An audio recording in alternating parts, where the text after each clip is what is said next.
I also have a helicopter over here, notice. I have that sitting there in order to avoid trouble with the stacks of doom. So I want it to be protecting Satricum, even though it can't be garrisoned within the city. So anyway, make a proposal. I'm not sure what this is. So another United Nations situation.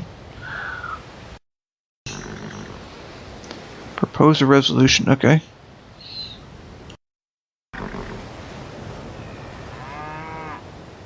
Ban luxuries, that's silly.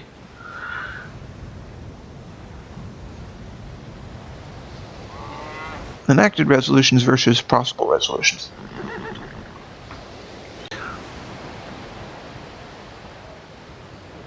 Natural heritage sites, okay. I'll do that. Yes. Alright.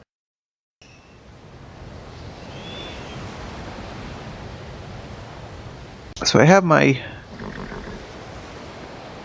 great engineer here. I can move, I can do nothing, I can sleep, I can embark. What are the other actions? Disband? That doesn't make any sense. Sleep. I wish I could do something with him.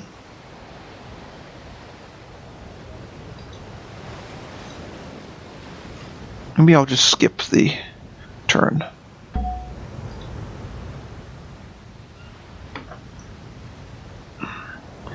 Okay, next turn.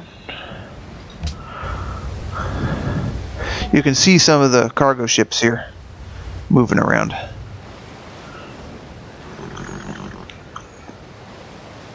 Once you assign a caravan or a cargo ship in Civilization 5, it continues to move after you've established a trade route, which is a problem a little bit because it means that your enemies could destroy your trade route.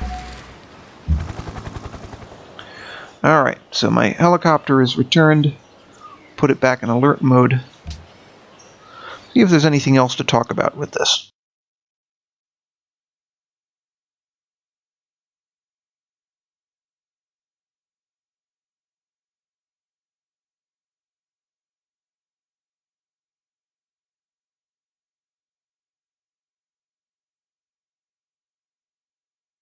I suppose the one final point to be made is that John Schaefer disliked his previous position of being anti-stacks of doom. He decided that actually the ability to stack units and mass troops and so on was actually what he wanted, and that actually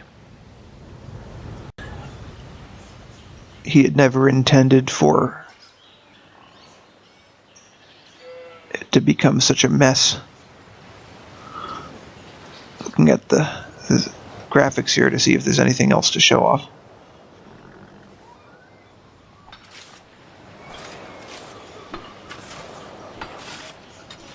See, this is kind of weird because you have to put units out in the middle of nowhere to defend a position, which, you know, strategically might be what you want to do, but it's a little bit inconvenient if you don't have any clear need for that.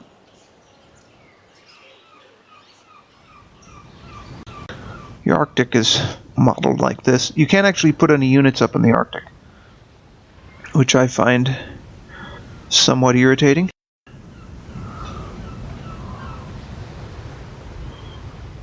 I'm not sure why my border goes into the Arctic there when I can't put anything up there. You can put your submarines lurking up there, of course, realistically, but that's about it, really. Alright. I will now take a look at the Civilopedia.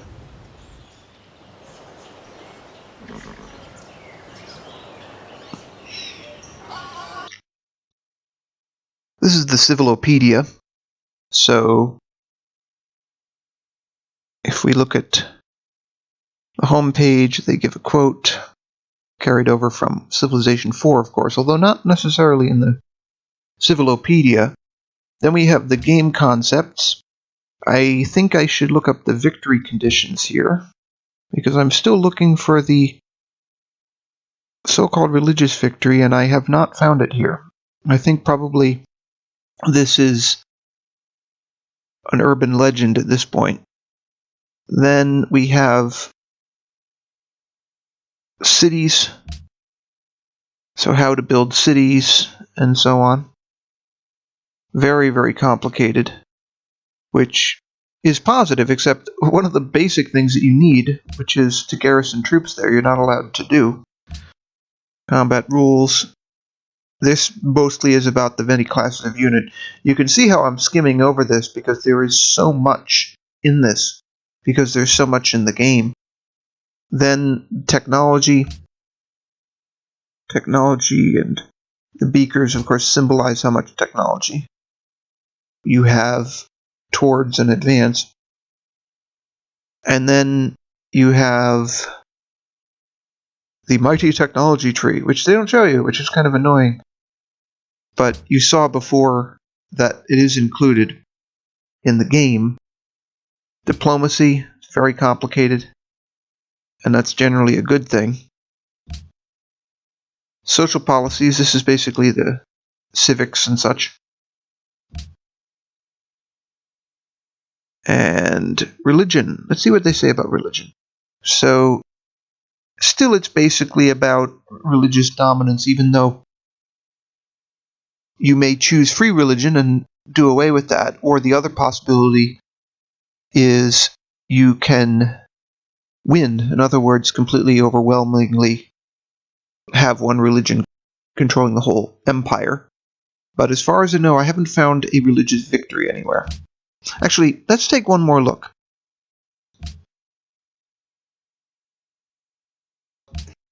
So we have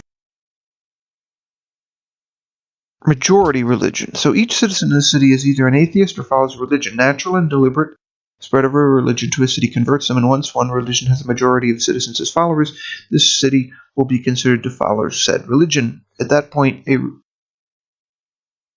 religious units and buildings of that religion can be bought in the city screen. If the majority of citizens follows one religion, the symbol of that religion will be displayed in the city banner. So still no word on religious victory, really. Trade. It's not radically changed, actually. World Congress, this basically means the UN. So you have the sessions and you have the resolutions. And you try to win as many resolutions in your favor as possible.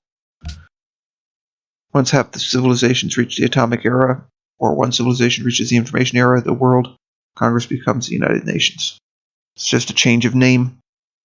Diplomatic victory.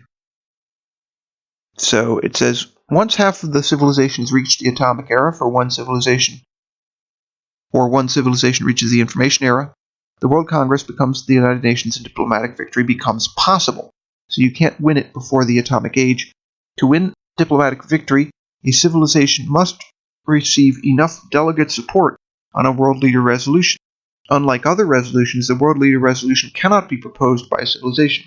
Instead, every other session of the Congress is dedicated to deciding it. During these sessions, which alternate with sessions of regular proposals, the world leader resolution is automatically proposed to the Congress, and no other proposals are made. The amount of delegate support required to win depends on the number of civilizations and city-states in the game, and can be seen on the World Congress and Victory progress screens. If no civilization receives enough support to win a world leader resolution, the two civilizations that receive the most support will permanently gain additional delegates.